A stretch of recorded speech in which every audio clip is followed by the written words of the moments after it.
Well, it's that time of year again in South Africa. Spring is well and truly on its way, and we're going to wind back the clock in just a moment and take a look at some hunting footage from July. But I did want to show you these weaver birds first because they are quite comical. The male is doing all the hard work here, building this nest, and has some freshly picked grass in his beak, but in comes the female like a kamikaze and he flees for his life. The female is definitely the one that wears the pants when it comes to weavers, and this poor guy isn't even allowed in the nest that he built by himself. Pretty funny. But let's move on to less depressing things like some scope cam dove hunting footage. I just have a few shots to show you here before we get to the ducks, and these were filmed through my Sony RX100 and Eagle Vision mount. Rifle I was using was my good old FX Impact with the slug barrel shooting 23 grain Nielsen slugs. The setup really does pack a nice punch.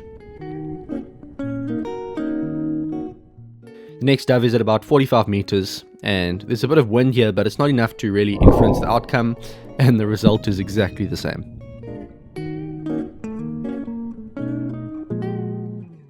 Here's one that was affected by the wind. My elevation is pretty good here, but I don't hold nearly enough for the wind from 80 yards, and the slug just plucks a few feathers off his back. And the last dove of the day, I just hold on his chest, and kabam! It's all over.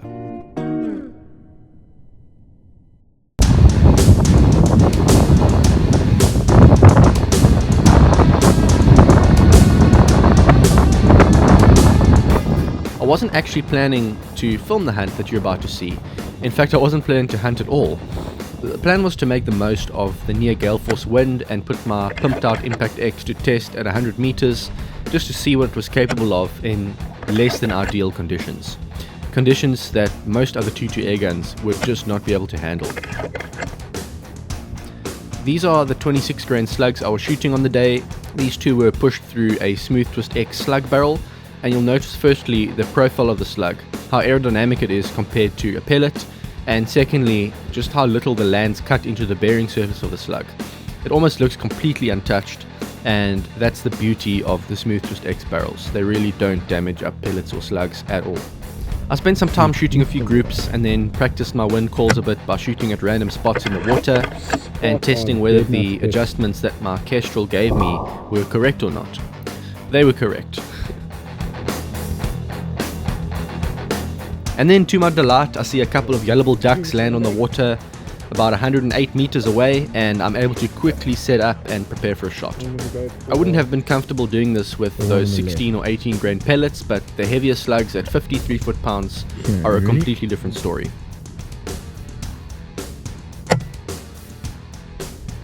At first I wasn't sure how good the shot was, but the duck floated to the surface a few seconds later, and all I have to do is just wait for the wind to blow him towards me.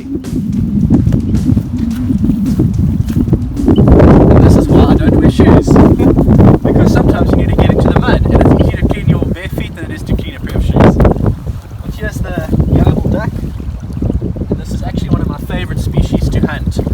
Game bird species, really delicious, tastes a lot better than goose. Got a nice layer of fat on the breast meat, so you can kind of lock the moisture in the breast and make it really good. So this one's definitely going to be eaten. We're right at the end of duck season now, and I haven't shot one the whole season, so really glad to get one down. And I was actually just out here coming to do some target practice with my FX Impact.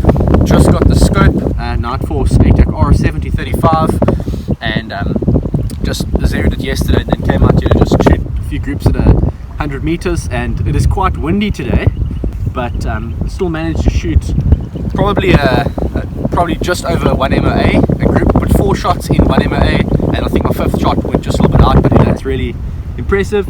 And then to my delight, the duck landed on the dam at about, I think it was 108 meters. I'm not sure what that is in yards, but it's more than 110 yards.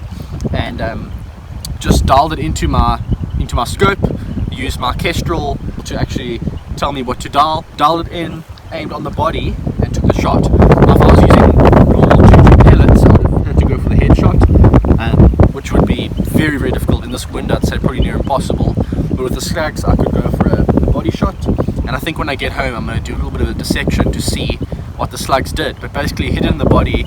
I could see it was too injured to take off. It kind of flapped around a bit in the water and then just saw its head drop, and it was done within a few seconds. So extremely happy with that. But let's take it home and it up. So I'm filming this on my iPhone, hopefully the audio comes out okay, but this is what a yellow-billed duck looks like. As you can see, the bright yellow bill, that's where it gets its name from. And then these beautiful wings, which are kind of green, kind of blue, depending on what angle you look at them. But when you see them in flight and the sun shining in them, you can see them shining quite brightly. So really beautiful birds. And that's where I hit the duck here in the neck. Don't know if you'll see it clearly, but there's a hole here, basically at the base of the neck, in the back of the body. Found it here earlier, but perfect shot through the vitals, and yeah, he would not have been able to go far, so very happy with that. When I got home, I was able to review the scope cam footage again, and I realized that the hole that I found in the neck was actually the exit. The entry was a bit further back, and because a bird's vitals are quite high on the body, this was actually a pretty perfect shot. But this is where the hard work begins. The feathers on the chest all come off, and the breast meat gets cut out with the skin and the fat attached. Duck breast and goose breast are nothing alike. Goose breast is really tough and needs to be beaten pretty much to a pulp in order to be tender enough to consume. Duck breast, on the other hand, is tender, juicy, and fatty enough to stay tender throughout the process. When cooking duck, you start on a cold pan with the skin and the fat at the bottom, and as the pan heats up, the fat will eventually start melting. When this fat has melted onto the pan, you can turn the breast around, and the hot oil will basically seal the moisture in the breast. From here, you want to almost cook it like a steak. Don't overdo it. It isn't chicken or pork, and when it's done, you should have a nice crispy skin on the outside, but tender meat on the inside. It's definitely my favorite game bird to eat, and you can actually keep the rest of the leftover fat in the pan for cooking potatoes in. Duck fat is some of the most sought after fat for cooking potatoes. I cleaned up most of the plate by myself, but these two kept looking at me with their big brown eyes, and eventually I gave in and let them have a little bit too. As always, thank you for watching, and I'll see you guys next time.